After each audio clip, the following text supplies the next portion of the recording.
सांसद अफजाल अंसारी की याचिका पर इलाहाबाद हाईकोर्ट में आज होगी सुनवाई। अफजाल अंसारी ने अपने खिलाफ दर्ज गैंगस्टर के मुकदमे की कार्रवाई को रद्द किए जाने की मांग को लेकर दाखिल की है याचिका।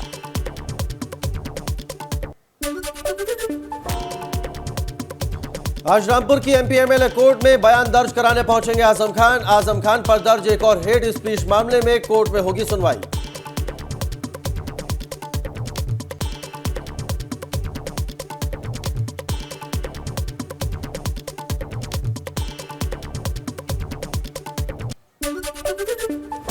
ओवैसी का दामन छोड़कर हाथी की सवारी करेगा बाहुबली का परिवार। अतीक अहमद का परिवार आज बीएसपी में होगा शामिल। ज्वाइनिंग के वक्त ही अतीक की पत्नी को मेयर उम्मीदवार घोषित करेगी पार्टी।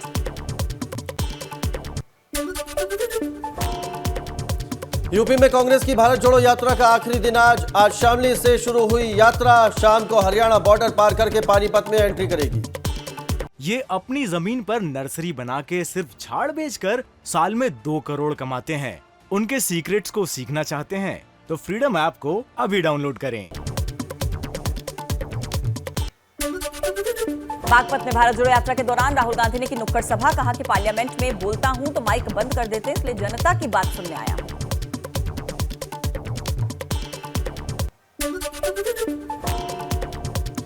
श्री राम जन्मभूमि ट्रस्ट के महासचिव चंपत राय ने की राहुल गांधी की तारीफ। बोले 50 साल का नौजवान 3000 किलोमीटर की यात्रा कर भारत को समझ रहा है, ये प्रशंसा की बात।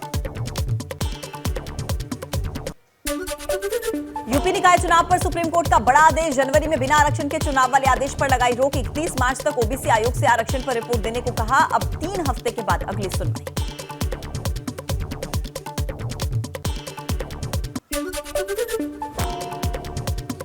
निकाय चुनाव पर सीएम योगी ने सुप्रीम कोर्ट के फैसले का स्वागत किया। समय पर लागू करेंगे ओबीसी आरक्षण।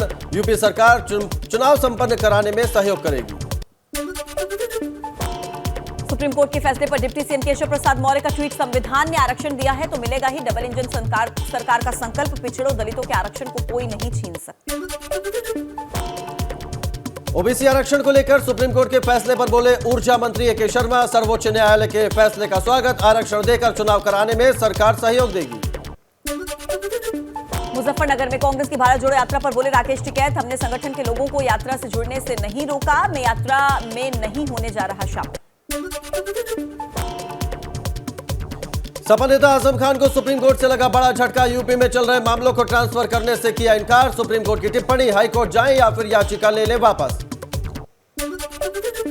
रामपुर से पूर्व सांसद जया प्रदा को आचार संहिता उल्लंघन के मामले में मिली जमानत। अदालत में हाजिर नहीं होने पर जारी हुआ था गैर जमानती वारंट। हल्द्वानी अतिक्रमण मामले में वकील प्रशांत भूषण ने जल्द सुनवाई की मांग की। मामले में गुरुवार को सुनवाई करेगा सुप्रीम कोर्ट। हल्द्वानी में रेलवे लाइन पर घरों को खाली कराने का आदेश है। हल्द्वानी बनभूलपुरा मामले पर सीएम धामी का बयान। मुख्यमंत्री बोले कि सुप्रीम कोर्ट के फैसले का करना चाहिए इंतजार। रेलवे की जमीन से हटाया जाना है अतिक्रमण। बनभूलपुरा में अतिक्रमण हटाने के मामले पर पूर्व सीएम हरीश रावत का मौन उपवास। अपने आवास पर 1 घंटे तक बुधवार को उपवास रखा। सरकार से की मानवीय पहलू को ध्यान में रखकर कार्रवाई की मांग। हल्द्वानी में लोगों के प्रदर्शन पर मायावती का ट्वीट। लिखा कि अतिक्रमण हटाने के नाम पर हजारों गरीबों को उजाड़ना अमानवीय कार्य। सरकार का काम लोगों को बसाना, ना कि उजाड़ना। भाजपा के राष्ट्रीय महामंत्री संगठन बीएल संतोष का बड़ा बयान। यूपी में एक मतदाता सूची से ही हो निकाय चुनाव। अलग अलग मतदाता लिस्ट से होती है परेशानी।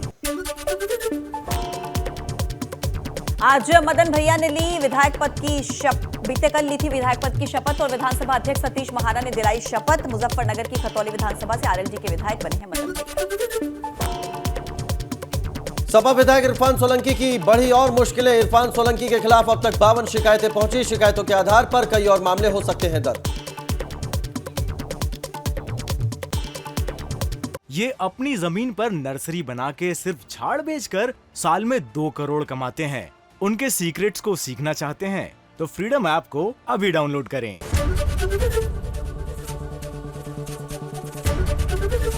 एबीपी गंगा, खबर आपकी, जुबान आपकी।